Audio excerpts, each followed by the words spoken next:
Welcome into the In the Money podcast for KeenelandSelect.com for Friday, October 5th, opening day of the fall meet. I'm Tom Leach along with Jim Goodman, Keeneland's Director of Wagering Development. We'll be doing podcasts on every racing day, the stakes race as well as the late pick four. And days that there's not a stake, we'll just talk about the late pick four. And today we have a couple of stakes races on the opening day card, including Jim, the eighth race, the Grade 2 stall, Keenan Ogden Phoenix. Small field, but it is loaded with talent. Where did you land in the Phoenix? Yeah, small but accomplished field. This is the smallest field we've got on opening day, and I think I've already looked at Saturday's card, and there are no six-horse fields in there either. So but this is a nice race. I mean, it came up a little bit short, but it can make a case for, I guarantee you, three horses in here. I'm going to go with Whitmore. I flipped a coin between Whitmore and Limousine Liberal. If you watch the forego, where Whitmore just came, it was like Moses parted the Red Sea, and he came right up the inside, and Santana's eyes got really big when all those horses drifted out, and Limousine Liberal had to come down the middle of the track. So that might make the difference here, but I'm still saying Whitmore ran really well here last year, winning this race with a 96 buyer. He's a lot better now. Ran a 104 in the forego. Seems to be going the right way. I can make a case for either one of those. Promises Fulfilled is the other one, thinking if he gets an easy lead, but I'm thinking Distinctive B might keep him honest, along with Heartwood, and I think that sets it up for a battle down the stretch between Whitmore and Limousine Liberal, giving a very slight nod to Whitmore. Yeah, I'm thinking the same way, except I gave the slight nod to Limousine Liberal just because he had a little bit of a worse trip last time, and he just absolutely loves Keeneland. Of course, Whitmore's won here too, but Limousine Liberal always seems to fire here at Keeneland, and I have no reason to think that'll change in this race. I'm like you. I think Promises Fulfilled could get a little softened up. Those were two really tough races also at Saratoga, and I have to think that took a little bit out of him, and the main goal is going to be Breeders' Cup, so I'm guessing he's not fully cranked back up, and I just think with that, for that reason and the other speed in here, that he's vulnerable to one of these two closers. So I'm taking the other one, but I think we'll both, I'm sure, use all three in the pick four. The ninth race is the Grade 1 Darley Alcibiades for 2-year-old fillies going a mile and a 16th. I don't think there's a standout in here. I ended up going to Restless Rider, the 3. Bad post last time, broke on the outside, got a wide trip, and still got up to be second in the spin-away. McPeak does really well with horses stretching out, so that's a good angle here. This horse is, the dam of this horse, the half-brother, won the Kentucky Jockey Club Stakes. So it's another reason to think that the stretch out will be just fine for Restless Rider. And I know McPeak has been really high on this filly for a long time. She was a runaway winner of the debutante back in the summer at Churchill. I think Reflect coming out of the spinaway is a little dangerous. Got a good post and a closer for DeSormo, and I think this horse is going to be better going longer. So I think that one's dangerous at 12-1. Bougie Girl I used. She's been hooking Bellafina, and coming in from the West Coast, I thought for Peter Miller she had certainly bears a long look. Lady TNT has had a couple of really nice races, so I would consider that one. Catherine the Great. I had a clunker last time up at Saratoga, but previously looked really good and is training great. And Cassie is usually loaded for the fall meet. So I'm going to use all of those when we get to the pick four, but my win pick is Restless Rider. How about you? I'm right with you on Restless Rider. I think that she overcame that tough post and spin away. She went off at a little less than 3-1, and she ran a good race. I think that coming from the 11 hole and the 7 furlong race up there is almost impossible, and I think that sets her up very well for this race. She ought to like to stretch out to mile 16th out of Distorted Humor. But I'm going to go deep here in the pick four. I can make a case for all those horses you talked about. Probably my second choice in here would be Catherine the Great. I really like horses. When you look at a lot of people handicap races based on their last performance, and they say, yeah, she's terrible in the spinaway. Well, she was terrible because she got pinched at the top of the stretch, and she was 3 wide the whole way. She's just got a terrible trip. And I like the fact that Ortiz did not persist with her, even though it was a Grade 1. She gets beat at the top of the stretch, and they get beat by 14 lengths, ran 9th out of 11. but that doesn't mean anything to me. I look back at the 2 races before that. She won the Schuylerville by 4 1/4 at Saratoga, so she obviously likes the racetrack, and she won at Broker Maiden by 10 at Gulfstream Park. So she takes her racetrack with her. I think she's going to like Keeneland. I think she's got a big shot in here. I also could use Bougie Girl because of the West Coast form. Again, she didn't run very well in Del Mar debutante, but she was running against Bellafina. And again, they didn't persevere with her. They didn't think that, she wasn't going to win that race against Bellafina, so she just kind of ran in the middle of the pack.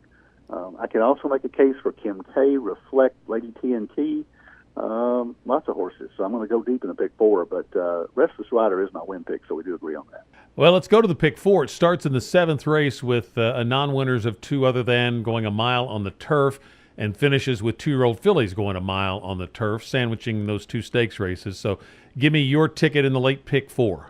Had a really hard time cutting this thing down below $150. I know I don't want to give out a $150 ticket, so I did cut it down. I used 3 horses in the first leg. The allowance, a mile on the turf. It's a really nice race with. I used the horses coming out of Kentucky Downs. That's one of the angles that you have to use at Keeneland, using the Kentucky Downs horses and the Saratoga horses. So Misspent Youth and Sun Lover, the 6 and 7, came out of the same race behind Galton, a really nice horse at Kentucky Downs. They both ran well there, and I can flip a coin between the 2 for the favorite here. And I'll also use the 11-horse Majestic Eagle with some nice form at Del Mar, and Neil Drysdale ships in. We've talked about that a lot. He ships in to win races in Kentucky. So Majestic Eagle will be my 3rd choice there. So 6, 7, 11. I'm only going to go 2 deep. I'm not going to use the one of the chalks in the 8th race. Promises Fulfilled. 8th race, Promises Fulfilled. I'm going to use Whitmore and Limousine Liberal. I'm going to take a stand with those 2. If he beats me, he beats me. You got to take a stand somewhere. In the Alcibiades, I'm going to use 8 horses. Reflect, Meadow Dance, Restless Rider, Kim K, Into Trouble, Bougie Girl, Lady TNT, and Catherine the Great. That's 1, 2, 3, 5, 6, 7, 8, 9. Breaks my rule, but 8 out of 14. I'm not going to go 14 deep there, so I'm just going to use 8. And then the last leg in the 10th race, I'm going to go 2, 8, 11. I'm going to use Hope So, first starter for Wayne Catalano, who's been working up a storm at Keeneland. The 8-horse Full Swing for Pletcher. Caught a sloppy track at Gulfstream first time out when they took it off the turf. And the 11-horse Basilia, or Basilissa, I guess. And that's the Russian guy at Kentucky Downs, where he ran really well at 37-1. Yanikov has a few horses every once in a while, so I'm going to take that as a long shot. So I'm going to do 2, 8, 11 there. So my pick 4 is 6, 7, 11 with 2, 4 with 1, 2, 3, 5, 6, 7, 8, 9 with 2, 8, 11. And that is $72. If you want to go deeper in that last leg, that might be advisable, but 72 is where I settled. Yeah, I ended up paring mine down to $67.50 because, like you, I couldn't find any singles, and so I didn't want to go too crazy on the price. So I ended up with 3 horses in the first leg, and they're all coming out of Kentucky Downs races. I pitched the favorite, just took the 3 5-1 horses coming out of Kentucky Downs. Misspent Youth, the 6, Sun Lover, the 7, and Convict Pike, the 10. Then I'm going to use 1, 2, and 4, Promises Fulfilled, Whitmore, Limousine Liberal, and the Phoenix. Mentioned the 5 in the Alcibiades, 1, 3, 7, 8, 9.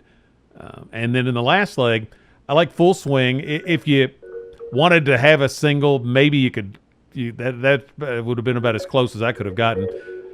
The 6th race, Scat Maggie, kind of the wholesale change angle, getting blinkers and Lasix for the first time.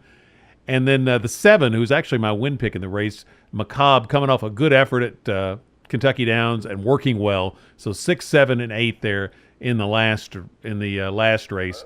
Le Peru rides Keeneland so well, and Charlie DePresti comes up with some big prices here. And so the 4-horse Coincidence intrigued me a little bit for the Lepresti Le Peru angle, but going to leave that one out and just take a stand with 6, 7, and 8 in the last leg. So my ticket ends up at $67.50. Couple of things to remind you about. A lot of handicapping tools for you at Keeneland Select during the fall meet. You've got this podcast. You've got various picks and analysis that you can take advantage of. Don't forget every racing day at 11:30 Eastern Time. Today at Keeneland. It's on TVG this year. And we'll have a lot of analysis of the stakes races on there, and then follow Keeneland on social media for trainer interviews and picks and other things. Anything I've missed, Jim? Well, the Today at Keeneland, which features Tom Leach and our own Jesse Eulery, is also on CKYT. Oh, that's right, in Lexington Market live. Yes. Mm-hmm. It is at 11:30, and we'll also have some daily handicapping seminars at Wagering Central right after that with some of the handicappers from Daily Racing Forum. Me, Ellis Starr. Don't know if you're involved in any of those, Tom, or not, but you may be. We might volunteer you for those as well. Sure. So, it's a lot of stuff going on at Keeneland this weekend. It's Fall Stars weekend. It's absolutely the best weather, the best racing of the year at Keeneland. If you're in the Lexington market, please come out and see us. It's going to be a beautiful weekend. We couldn't hit the great weather, great racing exacta. We only got half of it in the spring for the most part, but we're opening up with the cold exacta, great weather, great racing. So enjoy it this weekend. Beat that. Yep. Keep your Keeneland Select account. And hopefully pull the Cats in at Texas A&M. Amen to that. Keep your Keeneland Select account fully funded when you're watching football and can't get to the track. You can still play. And again, we'll have a podcast for every racing day, so we'll be back to take a look at the big Saturday card headlined by the Grade 1 Shadwell Turf Mile and the First Lady and the Claiborne Breeders' Futurity, all coming up on Saturday. We'll be back to talk about that in our next edition of the In the Money podcast for KeenelandSelect.com.